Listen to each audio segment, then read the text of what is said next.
수해 지역의 실종자를 수색하다 숨진 고 채수군 상병의 순직과 관련해 어제 군 인권센터가 기자회견을 열었는데요. 채 상병이 소속됐던 중대의 SNS 대화방 내용, 병사들의 제보 등을 분석해보니 지휘부가 해병대 성과를 위해 무리한 수중 수색을 지시했다고 주장했습니다. 아무리 강조해도 부족한 우리 장병들의 안전에 대한 이야기 잠시 후 나눠보겠습니다.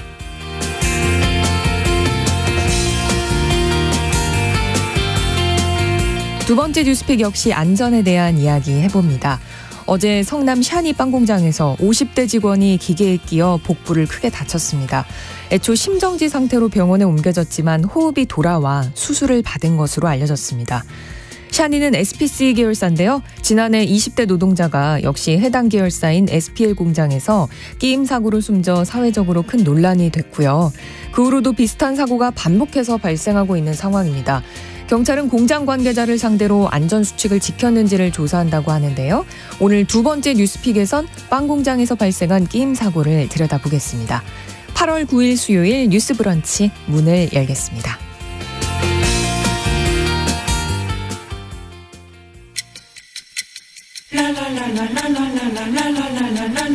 듣고 공감하고 진단합니다.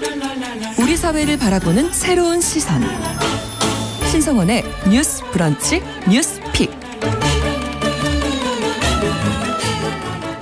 뉴스 브런치는 청취자 여러분과 함께 소통하며 만들어갑니다. 실시간으로 유튜브로 보실 수도 있고요. 여러분의 의견도 기다리고 있습니다. 짧은 문자 50원, 긴 문자 100원이 드는 샵 9730. 또 라디오와 콩 앱으로도 많은 의견 보내주십시오.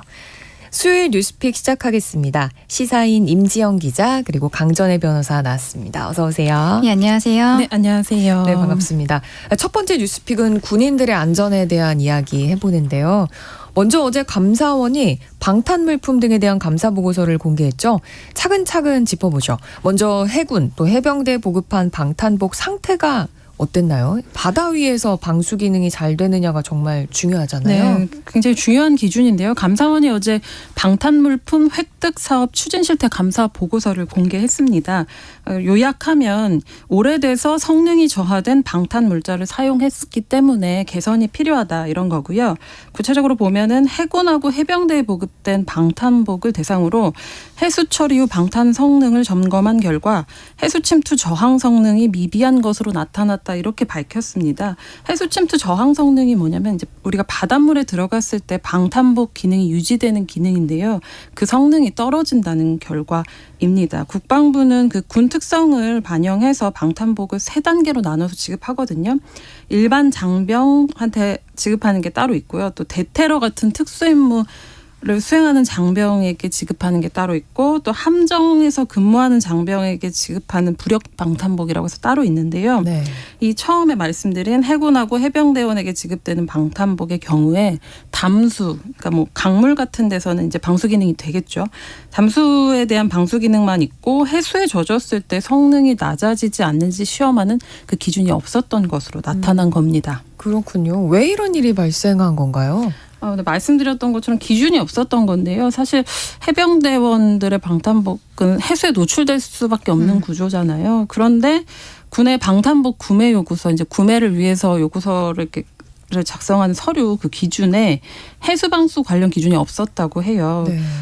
그래서 성능 검사를 이번에 진행을 한 건데 감사원에서는 2007년부터 사실은 방탄복의 해수방수 기준을 마련한 미군의 구매 요구서에 맞춰서 이번에 성능 검사를 진행했는데 이런 결과가 나온 겁니다. 그렇군요. 해군 부력 방탄복의 경우에 파편탄 방호 성능 기준. 이게 과거 기준을 그대로 사용하고 있었다는데 이게 어떤 의미인가요? 네, 저희가 그 2001년에 부력 방탄복 국방구격을 만들었습니다. 부력 방탄복은 이름에서 알 수 있는 것처럼 이제 방탄복인데 뜨는 방탄복이겠죠. 근데 이게 그 방호 기준이 강화되기도 했는데 이걸 개선하지 않고 현재까지도 22년 전 기준을 그대로 적용하고 있다는 게 이번에 드러났는데요. 파편탄 방호 성능이 뭐냐면은 이제 그 파편탄 총알 같은 그 파편탄을 막아낼 수 있는 그 기준인데 네. 2001년 설정한 기준에 따르면 초속 470m 그 파편탄을 막아낼 수 있는 기준에는 부합이 되는데 사실은 방탄복의 경우에 2011년에 그 초속 470m에서 초속 560m로 강화가 됐거든요. 그런데 부력 방탄복의 경우에는 여전히 옛날 기준을 그대로 적용하고 있었다는 겁니다.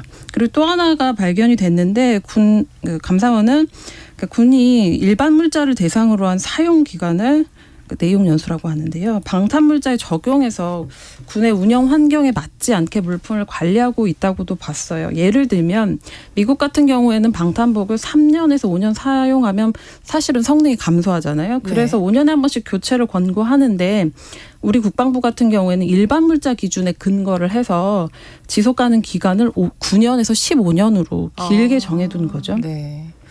네. 이번에는 육군으로 가봅니다. 방탄 헬멧의 성능이 미달로 나왔다고요? 네, 조금 아까 임 기자님 말씀해 주신 거는 해군, 해병대 쪽 이야기였고요. 이번에는 육군 쪽입니다. 육군에서도 마찬가지로 감사원에서 군수물품에 있어서의 그 조달 과정의 문제점들이 지적이 됐습니다. 방탄 헬멧 이야기인데요. 이게 헬멧을 수십억 원어치를 계약하는 과정에서 허위로 품질 결과서를 작성을 하고 군 내부에서요. 그리고 이게 성능을 충족시키지 못하는 미달품이 발생했던 부분이 이번에 드러나게 됐습니다. 이게 감사원에 따르면은 육군 군수사령부, 군수사라고 줄여서 얘기를 하는데요. 군수사에서 2022년 1월부터 같은 해 3월까지 경량, 가벼운 거예요. 경량 방탄 헬멧의 완제품 품질 검사를 수행을 했는데요. 거기에서 충격 흡수 측정값이 아예 확인이 되지 않았었습니다. 네. 그래갖고 당시에 군수사가 미국 방탄시험기관과 국내 연구소에 품질 검사를 의뢰를 했는데 이게 헬멧에 벨크로 찍찍이 같은 거 있잖아요. 이게 네. 벨크로를 제거하지 않는 등 이게 성능 시험 자체를 잘못 의뢰를 했고 그래서 그 기관에서 충격 흡수력 등 함몰 깊이 측정이 불가능하다.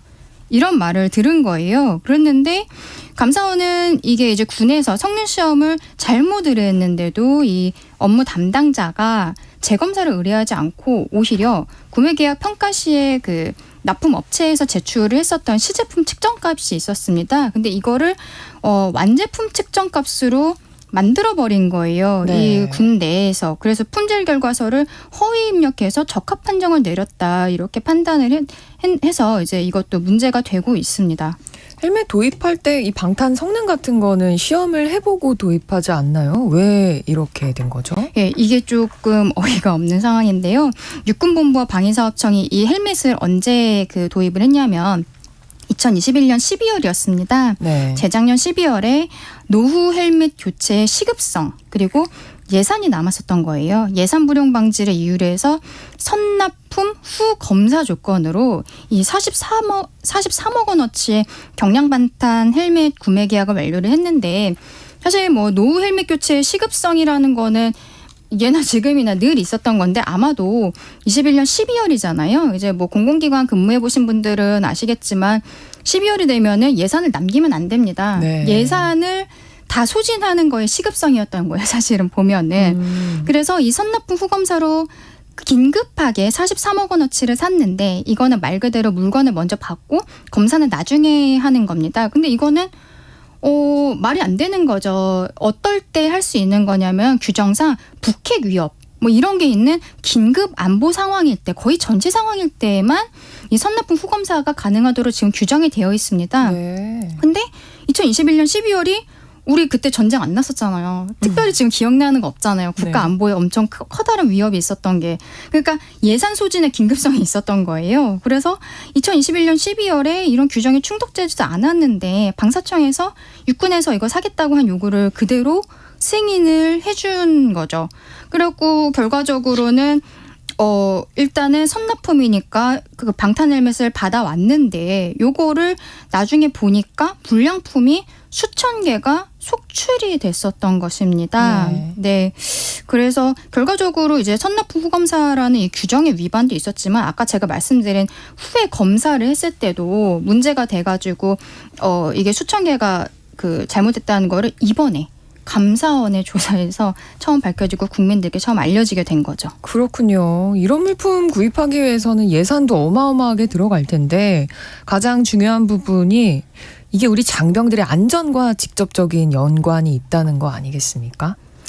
네, 말씀하신 것처럼 생명과 안전에 필수적이잖아요. 방탄 네. 물품 같은 경우에는. 그래서 감사원도 이번 결과 토대로 작전 중인 장병의 안전이 위협받을 우려가 있다 이렇게 밝혔고요. 사실은 지난 5월에도 감사원이 방위사업청이 100억 원 넘는 예산 들여서 성능 미달의 방탄복 5만여 벌을 구매 계약했다는 감사 결과를 발표하기도 했었거든요. 네. 당시에는 이제 국방기술진흥연구소가 사실과 다르다면서 반박을 하기도 했지만 어쨌든 생명과 안전과 연결되는 만큼 제대로 된 그 방탄복을 구입하고 관리하고 해야 할 것 같습니다. 저는 이제 뭐 아무래도 군이 폐쇄적인 조직이잖아요. 그래서 외부에서 감사를 받는다거나 이번에도 이제 감사원의 감사가 있어서 드러나게 된 건데 언론의 접근성이 다른 기관들에 비해서는 좀 낮기 때문에 이런 일들이 있지 않나. 근데 군이 폐쇄적일 수 있는 나름의 재량권을 갖고 있는 거는 국민들께서 그래 군이 국가 안보를 위하는 기관이니까 그러면서 이 폐쇄적인 것에 대해서 오케이가 됐던 건데 이렇게 이권 챙기기를 하고 있는 게 문제인 거죠.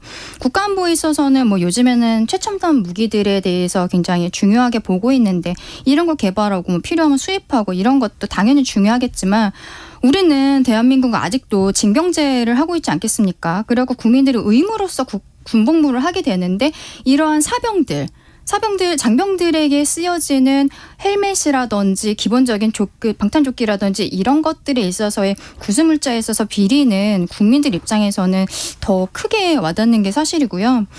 이번에 어쨌든 감사원이 외부에서 개입을 하니까 언론에 보도가 돼서 국민들께서 알게 되신 부분인데 뭐 아마 이제 향후 절차와 과정은 언론을 통해서 보도가 되지 않을까 그렇게 생각이 듭니다. 네. 지금 잠시 기상특보 알려드리겠습니다. 지금 8월 9일 오전 11시를 기해서 제주도와 인근 지역에 태풍주의보가 발효가 됐습니다. 외출은 가급적 피하고 TV, 라디오, 인터넷, 스마트폰 등을 통해서 기상 상황을 확인하시면 되겠습니다.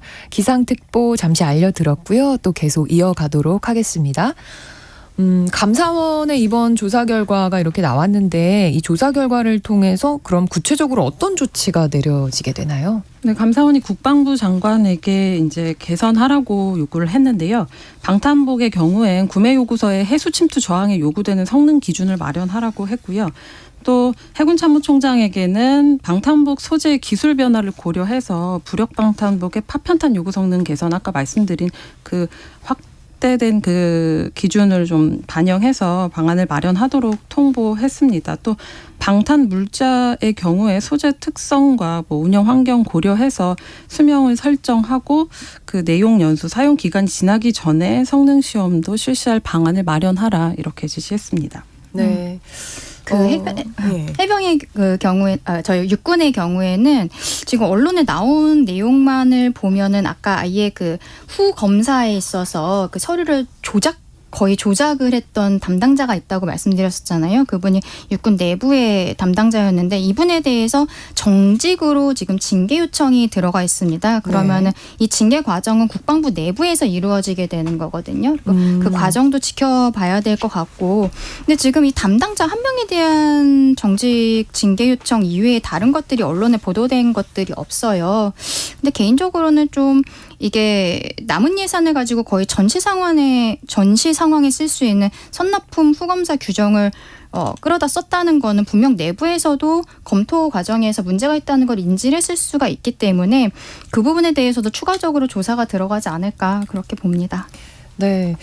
청취자 8858님이 이런 의견을 주셨어요. 귀신 잡는 해병대. 왜 안 좋은 소식이 자꾸 들리는지. 우리 아들도 해병대 복무 중인데 고 최수근 해병처럼 어이없는 희생이 다시는 안 일어나길 바랍니다. 앞으로 잘 개선될 거라 믿습니다. 라는 의견을 주셨는데 또 우리가 짚어봐야 될 게 지난 장맛비에 발생한 수해 현장에서 구명조끼도 입지 못한 채 실종자를 수색하다가 물에 빠져 순직한 고 최수근 상병 이야기입니다. 어제 군 인권센터가 기자회견을 열고 해병대 지휘부에 무리한 지시가 있었다라고 주장했는데 어떤 지시가 있었다는 건가요? 네, 군인권센터가 그 작전 지역에 나가기 전과 후에 중대원 단체 채팅방의 내용을 공개했습니다. 네. 그리고 해병대 장병들로부터 확인한 증거 자료를 공개하면서 결과적으로 구명조끼 같은 안전장비 하나 없이 그 물속에 들어가도록 지시한 사람이 해병대 1사단장이라는 정황을 공개했는데요. 그 자세히 들여다보면 이 사고가 어떻게 발생하게 됐는지 좀 추측을 할 수가 있어요. 네. 그 단체 채팅방의 내용을 보면 사단장님 강조사항이라는 말 아래 이제 하의 전투복, 또 상의 적색 해병대 체육복, 정찰복 착용 이렇게 복장 통일 지시가 내려옵니다. 근데 이때까지만 해도 구체적으로 어딜 나가는 줄은 장병들은 몰랐던 것 같고요. 실종자 수색 작업을 벌인다는 거는 이제 투입 1일차에 새벽에 알게 된 것 같아요. 근데 그때 당시에 부대에서 챙겨온 장비가 삽, 또 갈퀴, 고무장화가 전부였고 구명조끼는 없었던 상태였습니다. 그래서 장병들한테 이제 사단장의 추가 지시가 내려왔는데 얼룩무늬 스카프, 그 해병대를 상징하는 그 네. 스카프를 모두 올려 쓰고 웃는 표정이 나오지 않게 하라 이렇게 지시가 내려왔습니다. 덥고 습한 날씨였는데도 해병대 어떤 이미지에 신경 쓰는 모습이죠. 그리고 이날 작업 마치고 돌아가는 길에도 질책성 지시가 내려왔는데요. 복장 착용이 미흡하다, 사단장에게 경례가 미흡하다, 또 다른 부대가 실종자를 찾았다, 뭐 이런 실적에 대한 부담을 주는 말들도 나온 것 같습니다. 그리고 무엇보다 그 사단장이 물속에 들어가서 수색을 지시한 것으로 판단되는 지시 사항도 드러났는데 이전까지는 사실은 이 장병들이 안전 때문에 물에 직접 들어가진 않고 일렬로 서가지고 수면 위에 부유물을 이제 확인하거나 풀숲 뒤지거나 이런 방식으로 하고 있었는데요. 그때 지시가 옵니다. 그러니까 일렬로 비효율적으로 하는 부대장이 없도록 바둑판식으로 수색 정찰을 실시할 것. 이 말이 뭐냐면 결국에는 무릎 아래까지 들어가서 그 비는 곳 없이 찔러보면서 정성껏 탐색할 것. 이런 지시사항을 내린 거거든요. 네. 이런 내용이 채팅방을 통해서 나왔습니다. 이렇게 사단장에 무리한 지시가 있었다는 건데 당시 현장에서는 우려의 목소리가 나왔을 것 같은데요. 그대로 수색 작업이 진행이 된 건가요? 네, 현장 간부들이 안전에 유의해야 한다는 보고를 했습니다. 네. 그런데 이게 묵살됐다고 군인권센터는 주장하고 있고요. 대화방을 보면은 한 간부가 안전재난수칙에 장화를 신고 물에 들어가는 걸 금지하고 있다. 물이 장화에 들어가면 보행할 수 없다. 무거워져서 물이 네. 차기 때문에 그렇게 건의를 했는데 이걸 듣고 중대장도 사실 건의를 하겠다. 물가에 가게 될 경우에는 전투화로 변경 요청할 것이다. 이렇게 회신을 했습니다. 그렇지만 다음날 최종적으로 이제 정리된 걸 보면 복장 명령을 보면 장화, 우위, 공격 배낭, 정찰모, 갈퀴였고요. 구명조끼는 포함되지가 않았습니다. 또 네. 안전하고 관련된 증언들 나왔는데요. 해병 1사단장이 해병대 티셔츠가 잘 보이게 복장 통일을 강조했다는 증언 앞에서도 설명을 드렸는데 한 여단장이 검은색 잠수복을 입을 땐 붉은 해병대 셔츠와 글씨가 잘 보이도록 지퍼를 내리게 하라 이렇게 지시했다는 내용도 담겼거든요. 근데 네. 사실 지퍼 내리고 잠수할 경우에는 잠수복이 부풀려지기 때문에 뭐 급류에 휩쓸리거나 하는 위험이 훨씬 더 커진다고 합니다. 그렇군요. 사건 이후에 수사가 어떻게 진행되고 있는지도 짚어봐야 할 것 같습니다. 군에서 수사한 이후에 경찰로 이첩을 해서 수사가 진행되어야 하는데 이 부분에서 잡음이 일었다고요? 네, 지금까지 나온 보도에 따르면 사실관계를 좀 말씀을 드리겠습니다. 해병대에 이제 수사단장이 있었던 거예요. 이 사건에 대한 수사단장이 A 대령이었는데요. 이분이 지난달 30일 이종섭 국방부 장관에게 해병대 제1사단 등 그 1사단장 등 8명에게 업무상 과실치사 혐의가 있다. 그러니까 최수근 상병의 사망에 있어서 윗선에서의 그 과실이 있다라는 내용의 조사 결과를 장관에게 보고를 했습니다. 그리고 이 장관은 이 보고서를 확인하고 결재까지 했는데요. 근데 다음 날 이 장관이 해병대 지휘부에 경찰로 이 기록을 이첩할 거를 하지 말고 일단 기다리고 있어라. 대기할 것을 지시를 합니다. 이게 왜 그랬냐면은 해병대 수사단은 이제 경찰 이첩 수사 기록에 아까 말씀드린 것처럼 임사단장 이런 8명에 대해서 과실치사 혐의를 적용을 했는데 국방부에서는 이런 특정인의 혐의를 모두 빼라고 이렇게 지시를 했던 겁니다. 이유는 국방부에서 지금 이야기를 하는 거는 경찰 수사에 영향을 미칠 수 있다. 이미 그 군 내부에서 뭐 업무상 과실치사 이런 걸 해서 내면은 경찰에서 뭐 다른 방향으로 이 사건을 보기가 어렵지 않느냐라는 것이 국방부 법무관리실로부터의 이러한 검토 결과였다는 게 국방부의 설명인 것입니다. 네. 그런데 이제 A 대령은 본인이 조사해서 그 업무상 과실치사의 혐의에 대한 부분까지 다 있는 이 보고서를 2일날 오전에 경북경찰청에다가 최상병 사망사건 조사보고서로 이첩을 하게 된 거예요. 그러고서는 국방부에서는 같은 날 오후에 경찰로부터 사건을 다시 회수를 합니다. 그러면서 국방부가 이 수사단장이었던 A 대령을 보직 해임시키고 집단항명 수괴 혐의로 입건을 해놓은 상황입니다. 그러니까 고 최수근 상병 사망 사건 조사한 해병대 수사단장은 보직 해임이 됐다는 거예요. 네, 바로 어저께 있었던 일이고요. 어제 군에서 보직해임 심의위원회를 열어서 이 수사단장 A 대령에 대해서 보직해임을 의결을 하고 당사자에게 결과를 통보했습니다. 이 통보 내용을 보면은 최수근 상병 사건 수사 결과 입처 시기 조정 관련 사령관 지시사항에 대한 수사단장의 지시사항 불이행은 중대한 군 기강 문란이면서 보직해임 심의위원회 의결 전에 이 보직해임 사유에 해당한다 이렇게 밝혔습니다. 그러니까 결과적으로 군 상부에서는 이거를 이첩을 하지 말아라라고 대기 명령이 나왔는데 지금 이 A 대령이 그 2일날 바로 이걸 경북경찰서로 넘겼다고 말씀을 드렸잖아요. 그것이 문제가 돼서 이제 해임이 되어 있는 것이고요. 이분이 이제 직무 수행이 곤란하다 이렇게 하면은 군 내부에서는 그래서 보직해임이 의결이 되어 있습니다.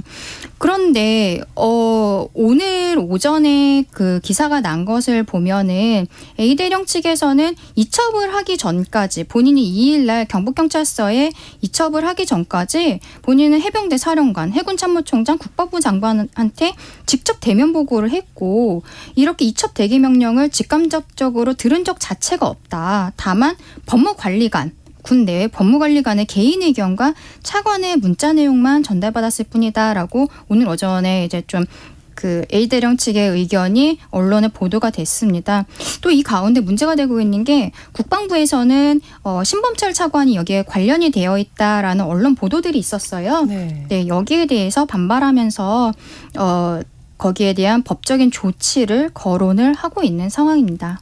네, 참 왜 군내에서 자꾸 이런 일이 발생을 하는 건지 궁금한데 기자님 간단하게 좀 설명해 주시죠. 사실은 지금 드러난 사건들 보면은 안전보다는 이미지에 천착해 온 걸로 보이거든요. 뭐 언론문이 스카프 착용하고 웃는 얼굴 표정 안 나오게 할 것 이런 지시 자체를 봐도. 근데 군장병을 이제 인격체로 보지 않고 사실은 군대라는 조직의 어떤 이미지 제고를 위한 수단으로 본 결과라고밖에 설명이 안 되거든요.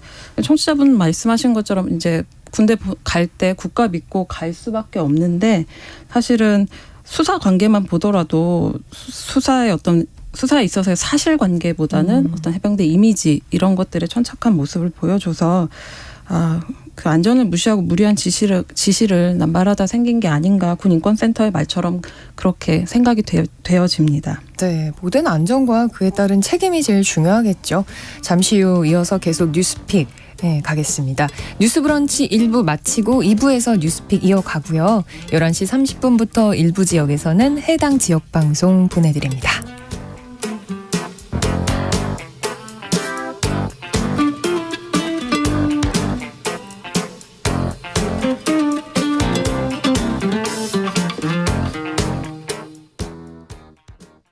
지금 시각은 11시 30분입니다.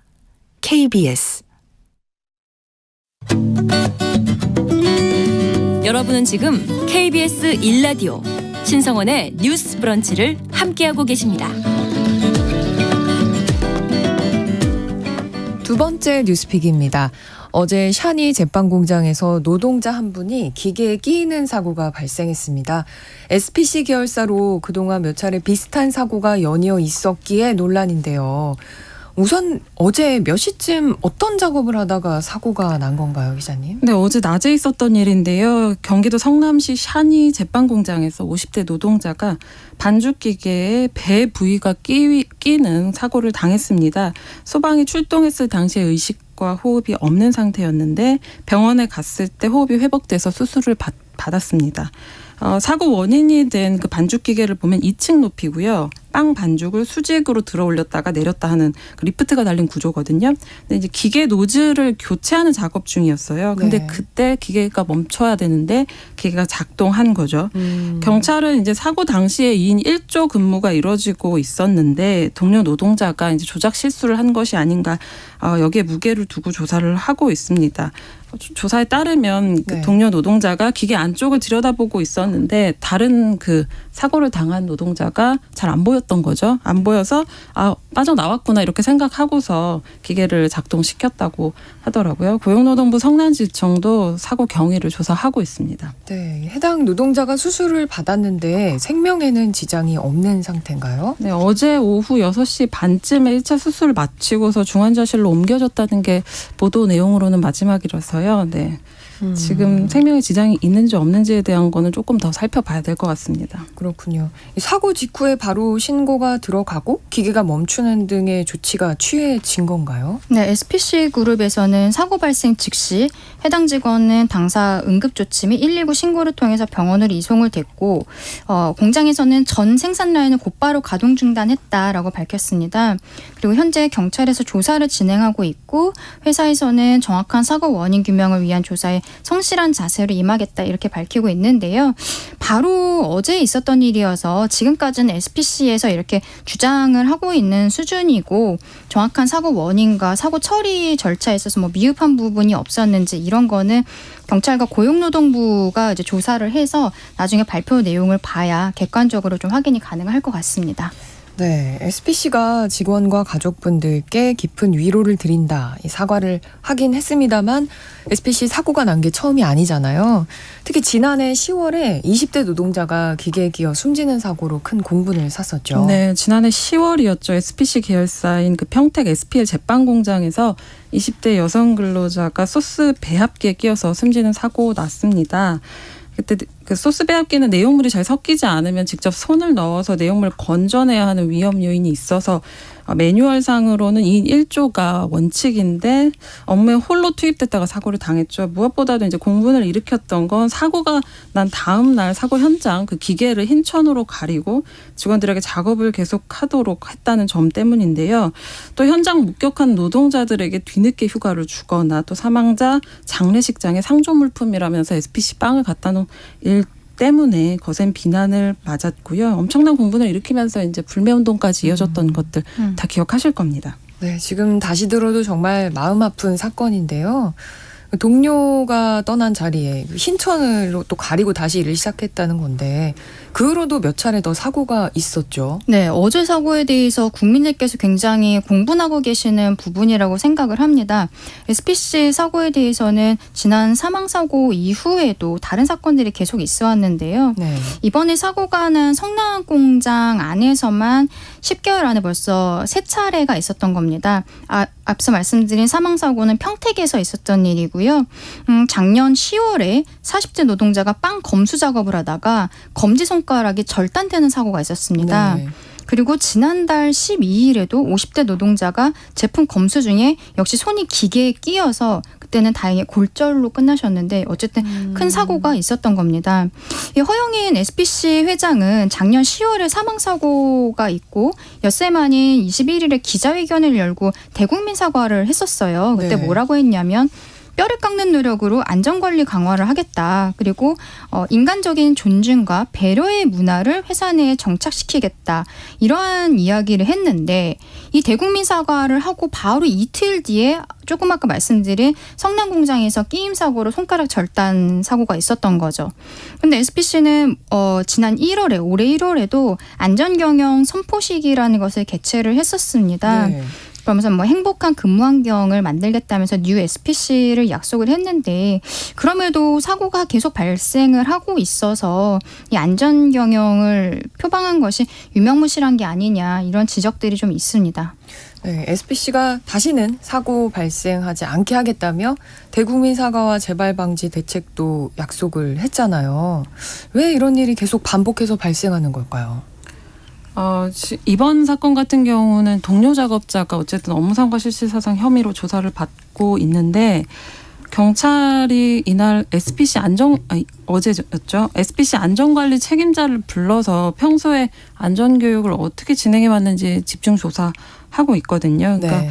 안전관리 책임자가 조사 중에서 이제 안전관리 소홀히 한 부분이 발견되면 참고인에서 피의자 신분으로 바뀌게 되는데 그럴 경우에 이제 사측의 책임에 대해서 또 피해갈 수 없게 되겠죠.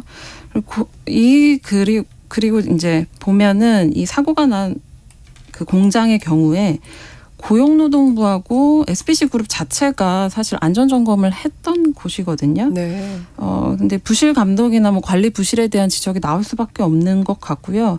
노동부가 지난해 사건 이후에 SPC에서만 277건의 법 위반 사항을 발견하기도 했거든요.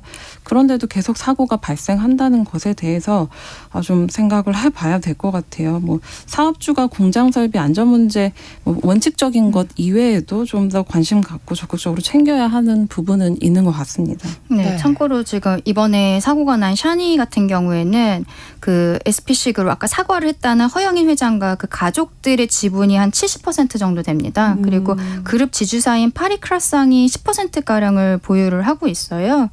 그래서 실질적으로는 거의 오너 일가가 가지고 있는 회사라고 볼 수 있을 것 같아서 특히나 더 이 안전 경영에 있어서 그 오너의 그 마인드가 중요하다 그런 지적들이 나오고 있는 겁니다. 네.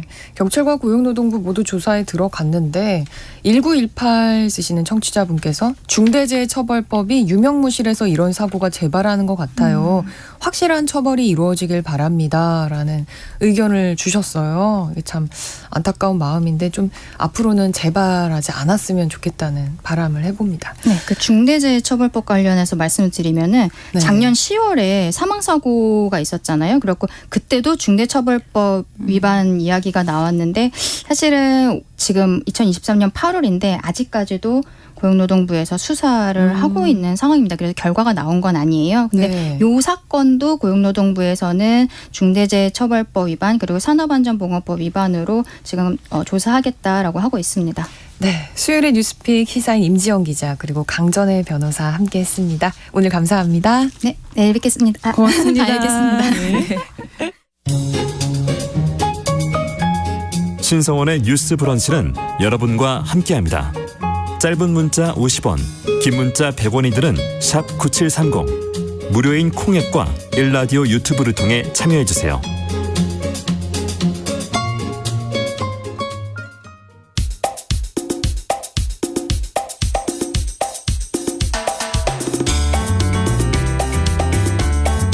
청년들의 시각으로 우리 사회를 진단합니다.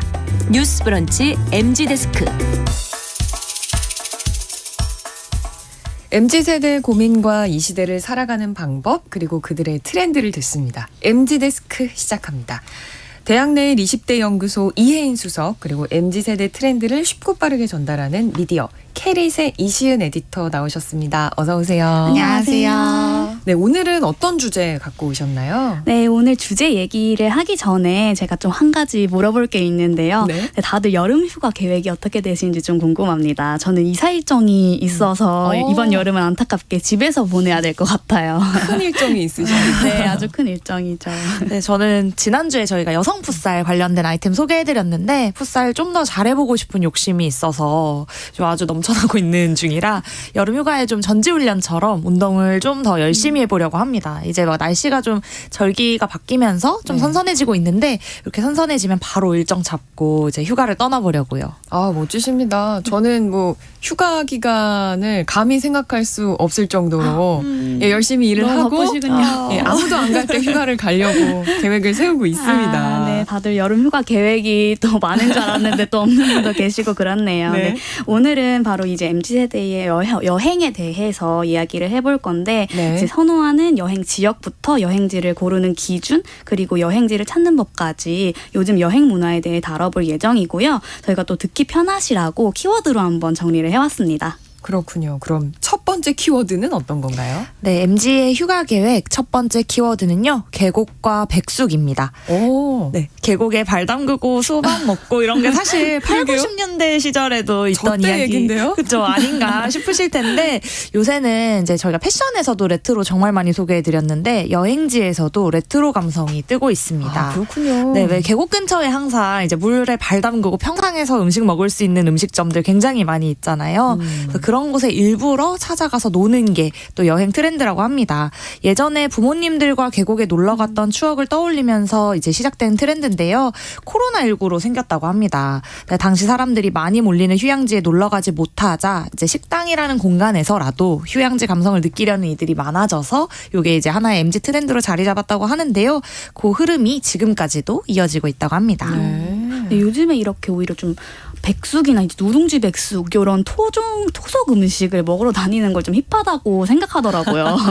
이 또한 또 할메니얼 트렌드와 또 이어지는 심리라고 보면 되는데요. 네. 이제 기성세대가 즐겨 먹는 약과를 요즘 좀 찾잖아요. 그쵸. 근데 그런 것처럼 또래와는 다른 여행지를 찾는 경향이 보이는 거고요.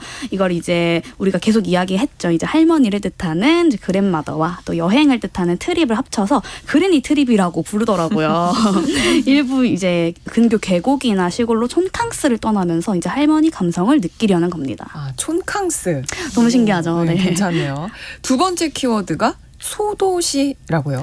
네, 방금 말씀드렸던 촌캉스와 또 이어지는 트렌드인데요. 사람들이 많이 가는 강릉이나 속초, 부산과 같은 대도시가 아니라 이제 한적하게 조금 즐길 수 있는 소도시를 찾는 이들이 많아졌고요. 예를 들어서 구례나 하동, 뭐 공주, 영월 같은 이제 고즈넉한 지방 소도시에 놀러 가는 거예요. 네. 근데 실제로 이제 촌캉스를 검색해 보시면 촌캉스 숙소, 촌캉스를 즐길 수 있는 펜션이 좀 많이 뜨는데요. 이곳에 예약해서 정말로 할머니 집에 놀러 간 것처럼 노는 겁니다.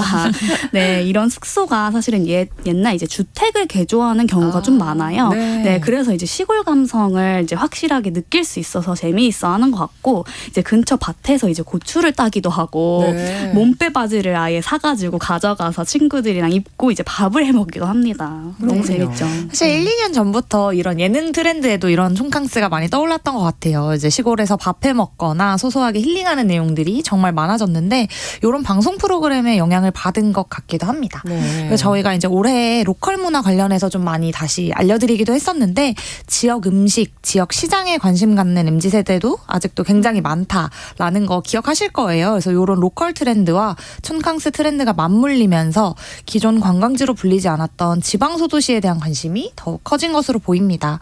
그래서 이런 지역들의 장점은 이제 내가 숨겨진 맛집을 찾는 재미가 우선적으로 있을 것 같아요. 그래서 네. 그리고 그런 데서 이제 지역에 가서 지역 자체에 이제 걸어 다니면서 좀 뚜벅이 여행이라고 많이 부르는데 골목골목 다니면서 좀 나만의 스팟을 찾아내는 재미로 이런 곳에 가는 것 같고요. 실제로 혼자 뚜벅이 여행 이런 트렌드를 이렇게 키워드를 유튜브나 이제 포털에 검색해 보시면 요즘 뜨는 국내 여행 지역들을 여러 가지 살펴보실 수 있습니다. 제가 좀 몇 달 전에 이제 공주 여행을 혼자 간 적이 있어요. 네. 근데 그곳이 굉장히 이제 엄청 넓은 지역은 아니어가지고 혼자서 여행을 갔는데 이제 뚜벅이로 다니기가 굉장히 좋더라고요. 그래서 정말 다른 사람들한테 추천하고 있습니다. 강력 추천. 공주요? 네네. 그래서 이러한 좀 흐름을 또 파악하고 또 여행 경비를 지원해주는 프로그램을 신설하는 지역도 있더라고요. 네. 근데 전북의 이제 고창군 문화관광재단이 여행객의 여행 경비 지원 사업을 추진하고 있는데요. 참여자들이 이제 8월에서 10월 동안 고창군 전역을 자유롭게 이제 여행을 할 수 있고 이후에 이제 SNS 후기를 업로드를 하면 되는 거예요. 이제 그걸로 이제 여행 보고서를 제출한다고 보시면 되고요.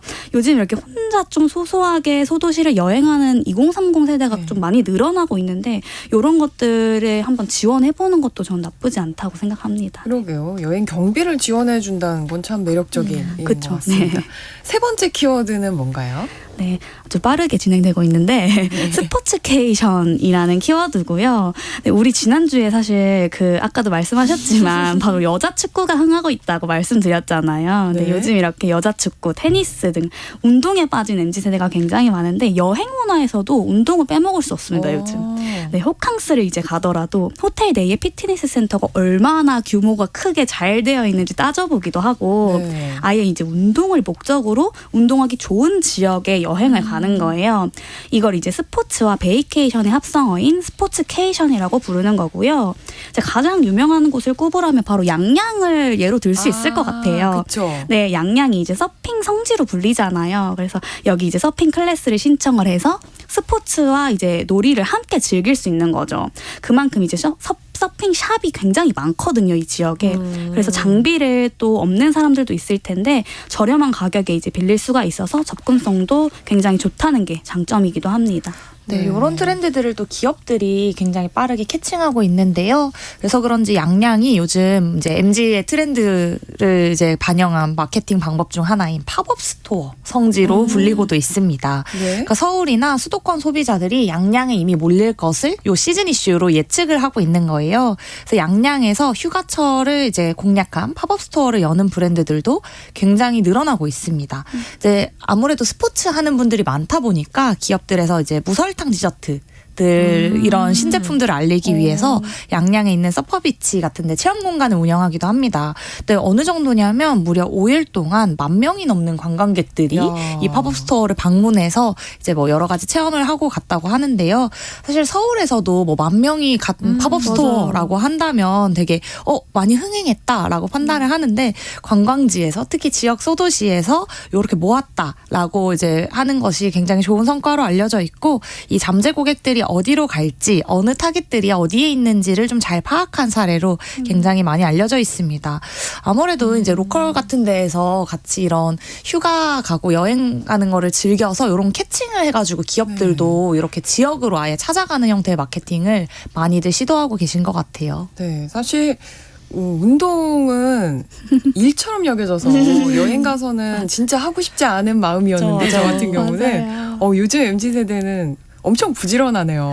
여행에 가서도 운동을 한다니. 근데 확실히 코로나19 이후에 이 운동을 대하는 태도가 좀 많이 바뀐 것 같아요. 그러니까 옛날에는 되게 막 살을 빼기 위해서 뭔가 어떤 목적을 가지고 하는 것에 좀 더 주안점이 있었다면 요즘 MZ들은 좀 루틴으로서 그러니까 내가 아침에 일어나서 뭔가 해야 하는 투두 중에 이제 들어가는 그런 습관이 되지 않았나. 그게 여행 가서도 맞아요. 그래서 유지하는 습관이 되지 않았나 싶습니다. 그게 또 갓생이라고 생각하는 것 같기도 하고.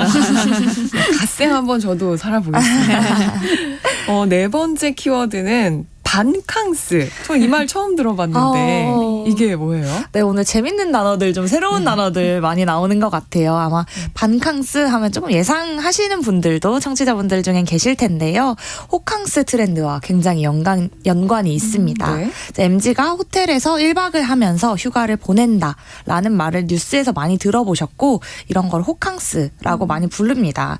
대학내일 20대 연구소에 따르면 2021년 8월 발표한 코로나19 이후 달라진 MZ세대 여행 트렌드 보고서에 의해서 지세대가 가장 선호하는 여행 숙소의 형태가 호텔로 나타나면서 놀라운 결과를 만들기도 했는데요. 네. 인스타그램 해시태그 수가 무려 250만 회에 이르는 키워드입니다. 근데 작년부터 이 호캉스 트렌드를 저희가 꾸준히 살펴본 결과 이제는 호텔에서 숙박을 하지 않고 반나절만 놀고 나오는 이런 이들이 많아지고 있더라고요. 네. 그래서 이제 하루 숙박을 하지 않으니까 반나절만 있는다 해서 네. 반캉스라고 부릅니다.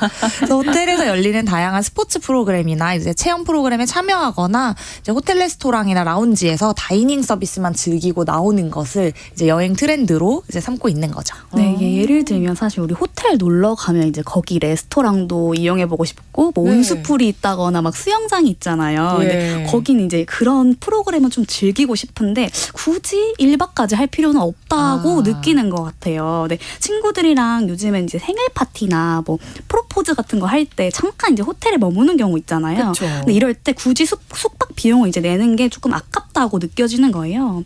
그래서 이제 호텔에도 데이유즈 서비스라고 일종의 이제 대실 서비스를 이용할 수가 있는데 네. 원하는 서비스만 합리적으로 이용을 할 수가 있어서 찾는 이들이 굉장히 많고요. 그리고 굉장히 똑똑한 저는 소비 방식이라고 보여지는 것 같은데 호캉스를 이제 즐기는 목적이 사실 숙박이 아니라 이제 서비스 이용인 거면 사실 숙박 비용을 낼 필요가 없잖아요. 네. 그래서 그런 의미에서 아주 똑똑한 소비 방식이라고 보여지고요. 그리고 이런 흐름에 따라서 이제 바캉스 패키지를 실제로 선보이는 호텔도 늘어나고 있습니다. 네. 네, 보통 이제 알아보니까 오전 9시에 체크인을 해서 그날 오후 10시에 체크아웃을 하는 형태더라고요. 그래서 저도 한번 해볼만 하겠는데 이런 생각이 들더라고요. 네. 그러니까 뭐 낮에 나오는 게 아니고 오후 10시에 나온다면 네. 충분히 호텔 안에 있는 다양한 서비스를 좀 즐길 수 있을 것 같아요. 맞아요. 사실 MG가 이제 뭐 맡김 차림 서비스라든지 이런 프리미엄 서비스에 돈을 아끼지 않는 것으로 저희가 많이 이제 리포팅을 드렸는데 그 내용하고도 좀 일맥상통하는 트렌드인 것 같아요. 네. 호텔에 가서 이 정도 비용을 내고 내가 이 서비스를 취하겠다라는 그 가치관이 반영된 소비 방식이라고 보여집니다. 그리고 저도 약간 신기한 것도 있었는데 요즘에 이제 러닝 프로그램 같은 걸 해요. 이제 한강에서 이제 달리기 하는 네. 프로그램. 그래서 거기에서 이제 연계를 해가지고 막 달리고 나면 이제 땀이 나잖아요. 네. 그래서 이제 샤워 시설 같은 것들을 이용할 수 있게끔 이제 근처 호텔이랑 연계를 해서 이제 바캉스 프로그램이랑 같이 하더라고요. 그래서 야. 이렇게 좀 똑똑한 방식이 있는 것도 또 알아두시면 재밌을 것 같습니다. 네, 또 숙박을 안 하니까 비용이 훨씬 저렴할 거 아니에요. 그렇죠. 네, 그런 것도 합리적으로 좀 이용할 수 있는 포인트인 것 같아요. 마지막으로는 몽골. 이게 여행의 핫한 키워드라고요? 네, 사실 앞서 말씀드린 4가지 키워드는 좀 국내 여행을 중심으로 만들어진 키워드고 네. 이제 마지막 키워드는 이제 엔데믹이라고 이제 저희가 선언한 이후에 이제 해외 여행이 늘고 있어서 요 MZ 세대 SNS에서 전보다 자주 보이는 해외 여행지 그리고 해외여행 트렌드에서 뽑아왔습니다. 바로 몽골이고요. 몽골 여행 가서 그 게르라고 부르는 몽골식 숙소에서 인증샷 찍는 MZ세대가 굉장히 많이 늘어났더라고요. 그 동그란 천막 같은 맞아요. 거 맞죠? 맞습니다. 네. 근데 실제로 저희가 이거를 그냥 SNS에서 많이 보이는 건가? 라고 트래킹을 해봤는데 네. 한 여행 투어 플랫폼에 의하면 몽골 패키지 여행 상품 예약률이 지속적인 증가세를 보이고 있다고 합니다. 올해 2월에는 1월 대비 329%나 오른 수치로 나타났고요.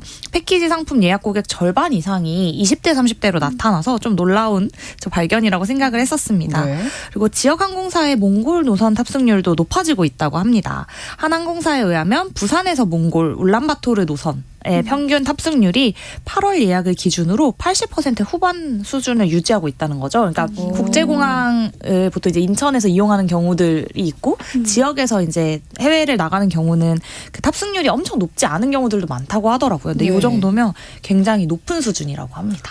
제가 안 그래도 이제 20대 이제 친구들이랑 이제 팔로워를 좀 많이 맺고 있어요. 이제 네. 직업이다 보니까 이제 인터뷰를 많이 해야 되잖아요. 네. 그래서 그 친구들이 이제 어디에 놀러 가나 이렇게 좀 관심 있게 봤는데 최근에 진짜 몽골 여행을 친구들이랑 같이 가는 20대가 굉장히 많아지고 있는 거예요. 네. 그래서 이렇게 좀 살펴보니 이제 몽골이 왜 20대 인기 여행지로 떠올랐을까 이렇게 보니까요. 이제 오늘 이야기했던 이제 여행 트렌드가 좀 종합적으로 영향을 미치고 있다고 보여집니다. 네. 네, 먼저 요즘에는 유튜브를 통해서 여행지를 탐색하는 경향이 있거든요. 미리 다 볼 수가 있어요. 맞아요. 그래서 몽골은 특히나 2023년 여행 브이로거들 사이에서 일단 인기 여행지로 우선 떠올랐어요. 네. 그 이유가 체력적으로 사실 힘들기는 하지만 밤하늘에 빛나는 별들을 보면서 이렇게 힐링을 할 수가 있잖아요. 그래서 네. 그게 이제 화면을 굉장히 아름답고 감동적으로 담기다 보니까 네. 굉장히 관심을 가지는 이런 구독자들이 많아진 것 같고요. 그리고